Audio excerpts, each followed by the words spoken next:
Okay, so we're going to make Shirley Temple Italian Ice. This is also a flavor I have not made or developed yet, so we're going to do it together.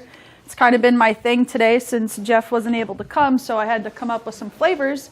So far, so good. So we're going to use ginger ale and Sprite, and I had opened these yesterday to get flat. I have worked with sodas before. I have made a root beer Italian ice with just using root beer and sugar. It worked out really well. I did it 3 different ways. I did it with fresh soda, which I learned became a volcano in the machine because it started erupting out of it.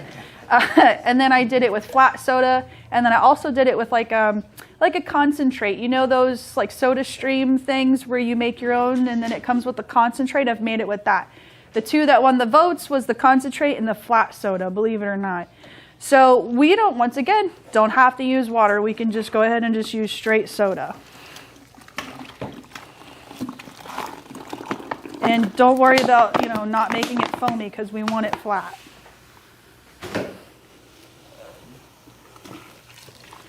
I know what a Shirley Temple's supposed to taste like, so we're gonna see if we can recreate that.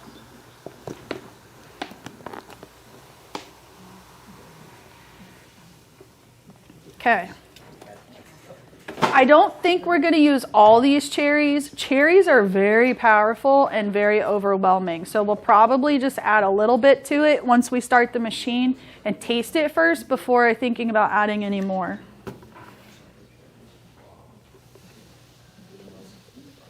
See, this is what happened, especially when it was fresh soda. It started going all over the place. Yep. Champagne also does that too. Champagne and sugar, learned the hard way. And you can leave your soda flat, like open it for days. I did it, I think, for like a whole week, just left the soda open. And it worked good.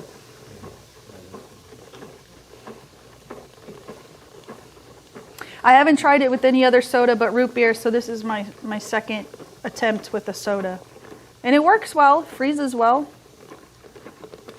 If you ever want to make a great champagne sorbet, just buy sparkling white wine. It'll cost you a lot less, and nobody's going to notice the quality difference between champagne and sorbet because it's being mixed with everything else.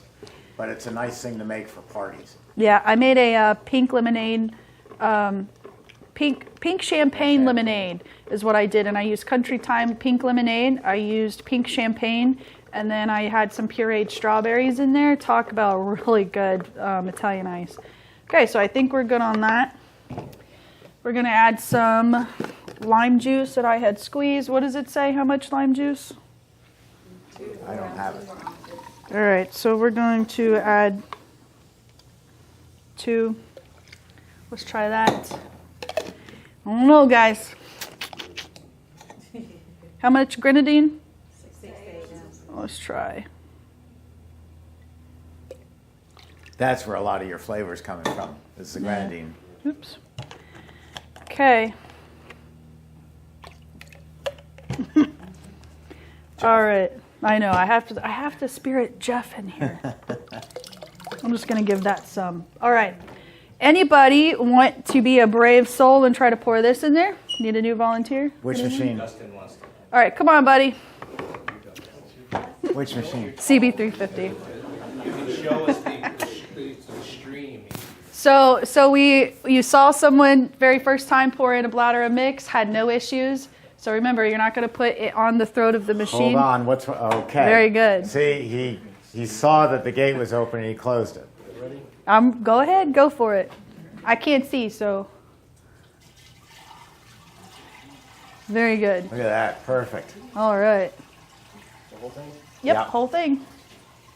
Higher.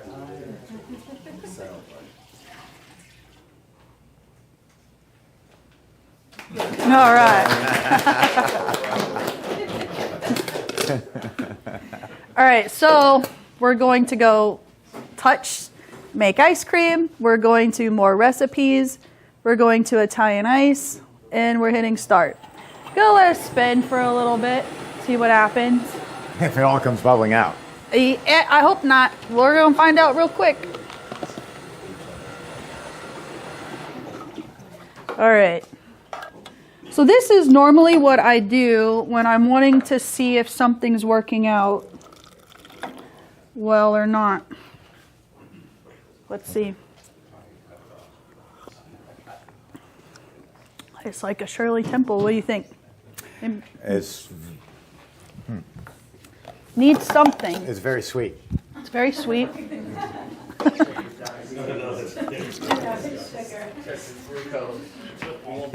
Yeah. Let's see. Let me see.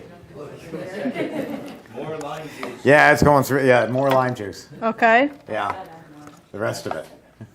Yeah, it's going through the roof here. All right. Let's see. So we got more lime juice voted. Grenadine, cherries. It's a Shirley Temple. Yeah, here I go. All of it? That's Yeah. pretty tart. Yeah, All right. there's a lot of liquid in there. Okay.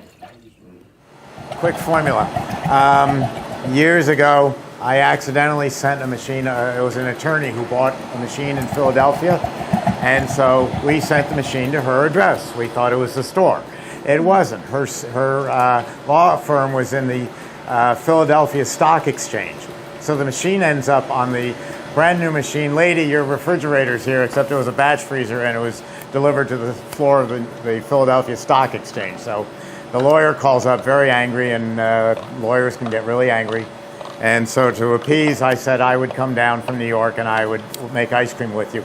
And we, on that day, made up a flavor that is just so great for Christmas.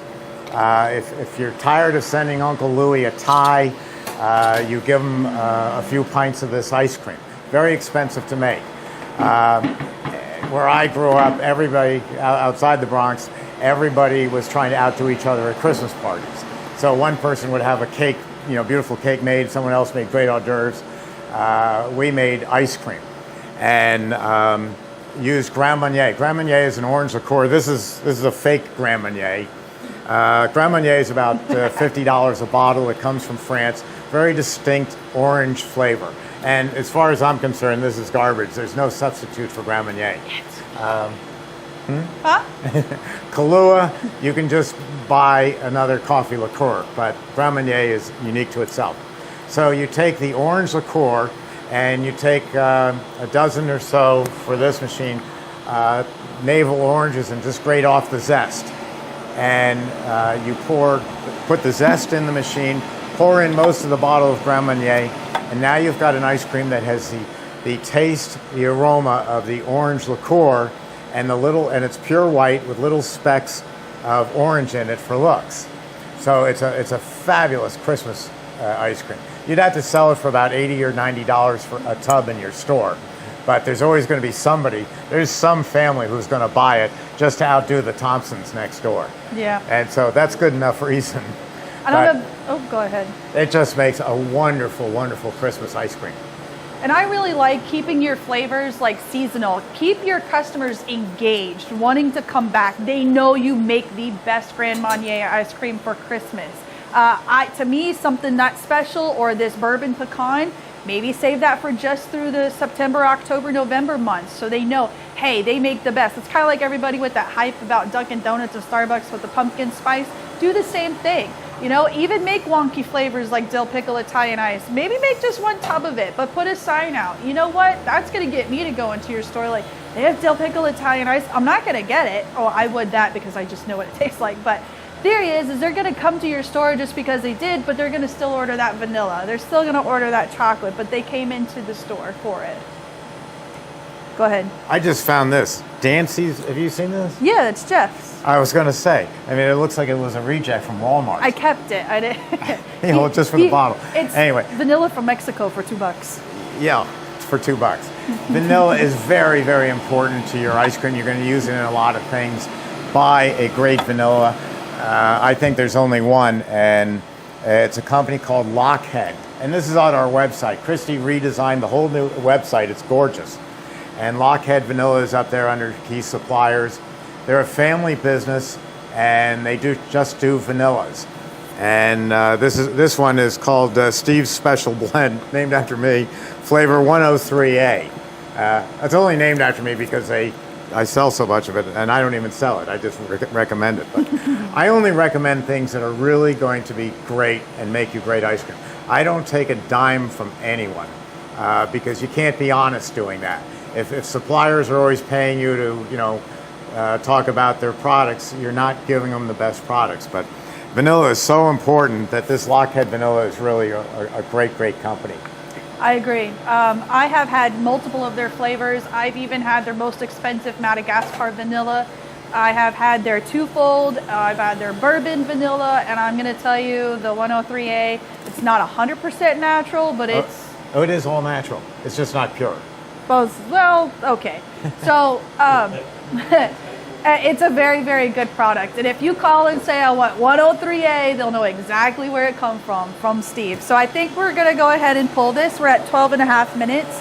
So we're going to shut the freeze off. And it is a pretty pink. Look at that. Look at the color. Wow. Who wouldn't want to scoop this in, in your tub? Or in your dipping cabinet. Can't talk today, can I? Isn't that pretty, guys? That's gorgeous. All right, so taste it and see how the extra citric did. I already did. Lemon juice. I did.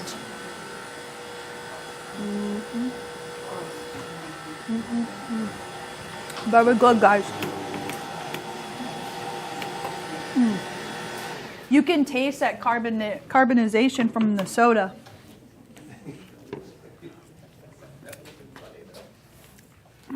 Oh, that's much improved. That's good. That's great. It's the lime. It is the lime. And then those cherries added to it just gave it that. What happened to my extra- spoon? It's turning blue. It's a color changing spoon.